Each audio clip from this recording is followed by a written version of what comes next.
팝콘이 터지듯이 강렬한 자극에만 반응한다고 그래서 팝콘 브레인이라고 그러는데 데이비드 레비 교수가 이제 사용한 말이에요. 그러니까 우리 뇌가 강렬한 자극에만 반응을 하는 거죠.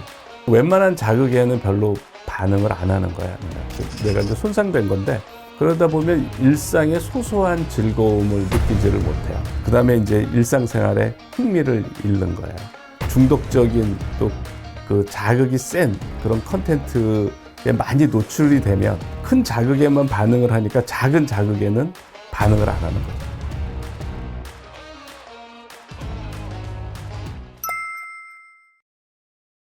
결국은 도파민 자극이에요. 그러니까 우리가 자극적인 컨텐츠에 이제 민감하게 도파민 분비가 잘 되니까 우리는 이제 기본적으로 도파민에 끌려가게 돼 있는데 조금 더 이제 자세하게 우리의 의식을 이해하면 의식의 내용을 누가 차지하느냐, 의식의 무대를 누가 점유하느냐, 자극의 경쟁이라고 알려져 있어요. 그러니까 자극이 센 애들이 의식을 차지해요. 자극이 없으면 잡념이 들어와요.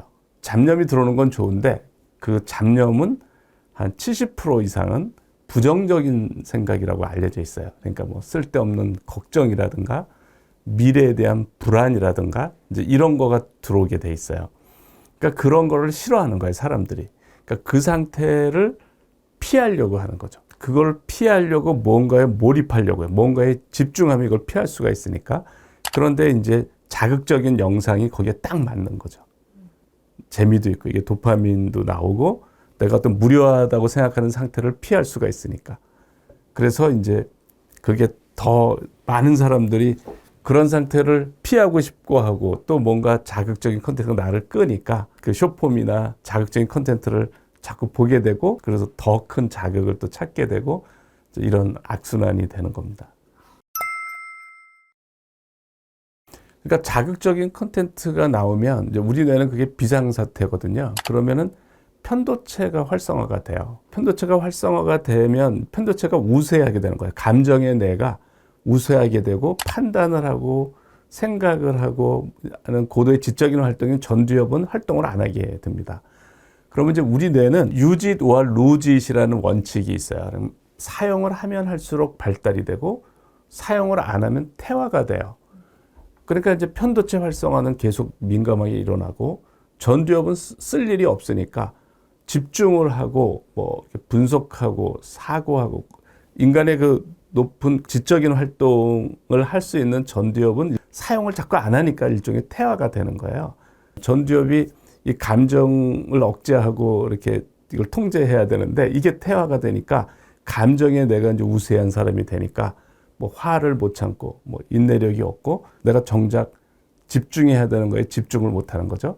이제 그런 뇌가 되는 겁니다. 그러니까 자극적인 컨텐츠가 입력이 되면 얘가 나를 집중을 시켜주는 거예요. 얘가 나를. 나는 집중하려는 노력을 할 필요가 없는 거죠. 그러니까 집중하는 능력이 퇴화가 되는 거예요. 공부를 하려면 집중을 해야 되는데 그 능력이 없어요. 책을 읽으려면 내가 집중을 해야 되는데 집중이 어려운 거예요. 책 한 권 읽기도 힘들고 심지어는 동영상을 보는 것도 힘들고 그러면 이제 그 도파민이 과잉으로 이제 계속 또 분비가 되잖아요. 그러면 우리 몸의 항상성 때문에 도파민을 효과를 줄이는 두 가지 반응이 일어나요. 하나는 그 도파민과 작용을 하는 수용체의 수가 줄고요. 도파민을 재흡수를 해버려요. 자가 수용체에서. 그래서 이제 도파민 자극이 들어오면 도파민 양을 이제 줄이려는 항상성 때문에 줄이려는 일이 기전이 일어나니까 평소에는 도파민이 부족하게 돼요. 그러니까 우울하고 무기력하게 되는 거죠. 그러니까 우울하고 무기력하니까 또 자극적인 걸 찾는 거예요. 그러면서 계속 악순환이 되는 그거를 참지 못하고 점점 안 좋아지는 거예요. 특히 이게 어린아이일수록 심각해요. 어린아이들은 아직 뇌 발달이 충분히 안 됐잖아요. 전두엽 발달이 충분히 돼야 되는데 전두엽이 한창 발달해야 될 나이에 전두엽을 안 쓰게 되니까 되게 심각한 거예요. 그러니까 이제 이렇게 어릴 때부터 이런 자극적인 콘텐츠에 노출된 아이, 그래서 전두엽이 발달되지 않은 아이 특징이 뭐냐면 분노를 조정을 못해요. 그러니까 뭐 화를 폭발한다거나, 왜냐하면 그걸 다 전두엽이 다 그걸 억제하는 거거든요. 그런 거를. 근데 그 능력이 없는 거죠. 모든 어떤 범죄도 충동적인 거에서 일어나는 거잖아요. 그러니까 그렇게 될 확률이 커지는 거예요. 결국은 이게 문명의 발달이에요. 그러니까 그 스마트폰도 우리가 고도로 이제 문명이 발달해서 개발된 그런 제품이에요. 앞으로 이런 일은 계속 벌어져요. 문명은 계속 발달이 되고 있어요. 그러면 이제 문명이 계속 발달이 되는 거는 분명히 우리한테는 좋은 일이죠. 그러니까 문명이 발달하지 않았을 원시 시대를 생각해 보면 그때는 그냥 생존하느라고 그냥 그죠? 생존하느라고 인생을 다 보냈어야 됐죠. 그 대신 그때는 게으른 사람이 없었어요. 게으르면 죽는 거니까. 그리고 이제 게으른 게 용납이 안 됐죠. 그런데 지금은 사실은 우리가 사냥할 필요도 없고 하루 3끼 식사를 그냥 이렇게 편하게 먹는단 말이죠. 그런데 항상 빛이 있으면 그늘이 있듯이 문명이 발달이 우리를 다 발전시켜주는 걸 보장하지를 않아요. 그거를 우리가 뭘 선택하냐는 우리한테 달려 있어요. 그래서 그 문명이 어떤 사람은 발전을 하는데 도움을 주지만 또 어떤 사람은 퇴화를 시키는 거죠. 그러면 굉장히 피곤한 삶을 살게 돼요. 노예처럼. 그러니까 항상 끌려다니는 거예요. 항상 쫓기고 노예처럼, 현대판 노예처럼 살게 되는 거예요.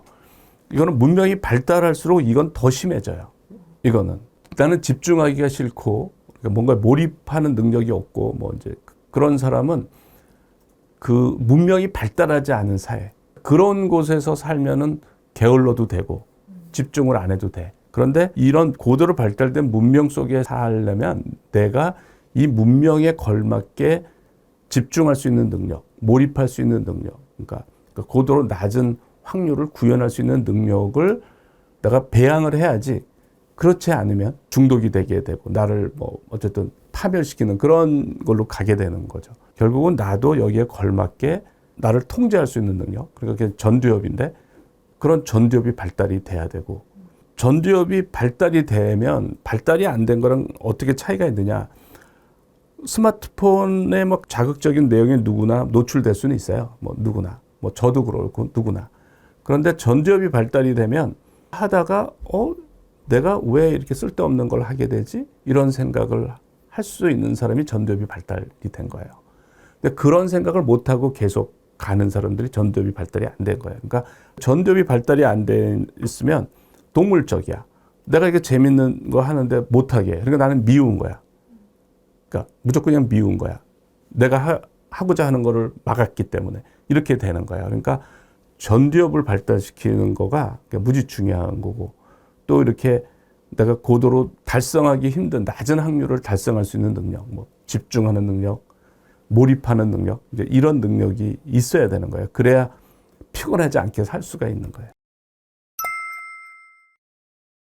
요 분야의 또 전문가, 그 스탠포드 교수의 NRM키, 그분이 이제 어떻게 비유를 했냐면은 우리가 도파민이 분비되는 행위들, 뭐 쇼폼을 본다거나 자극적인 컨텐츠를 본다거나 뭐 그런 걸 보면 이제 도파민이 나온단 말이죠.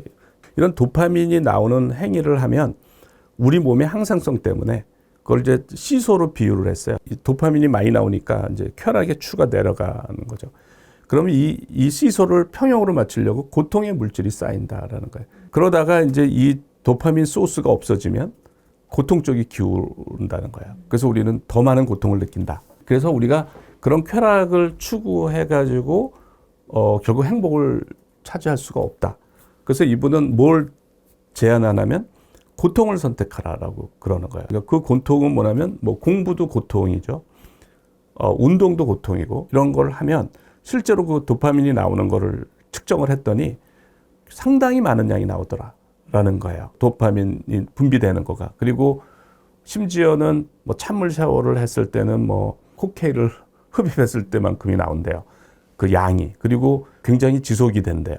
그래서 이제 그런 거를 추천을 하는 거예요. 그렇지만 또 거기에도 또 여러 가지 문제가 또 있으니까 제가 이제 추천하는 건 이런 거예요. 이 손상된 걸 회복하기 위해서 뭐 도파민 디톡스 뭐 이런 거보다 가장 좋은 방법은 저는 공격이 최고의 수비다 이제 그런 개념인데 가장 집중하기 어려운 거를 집중을 해라.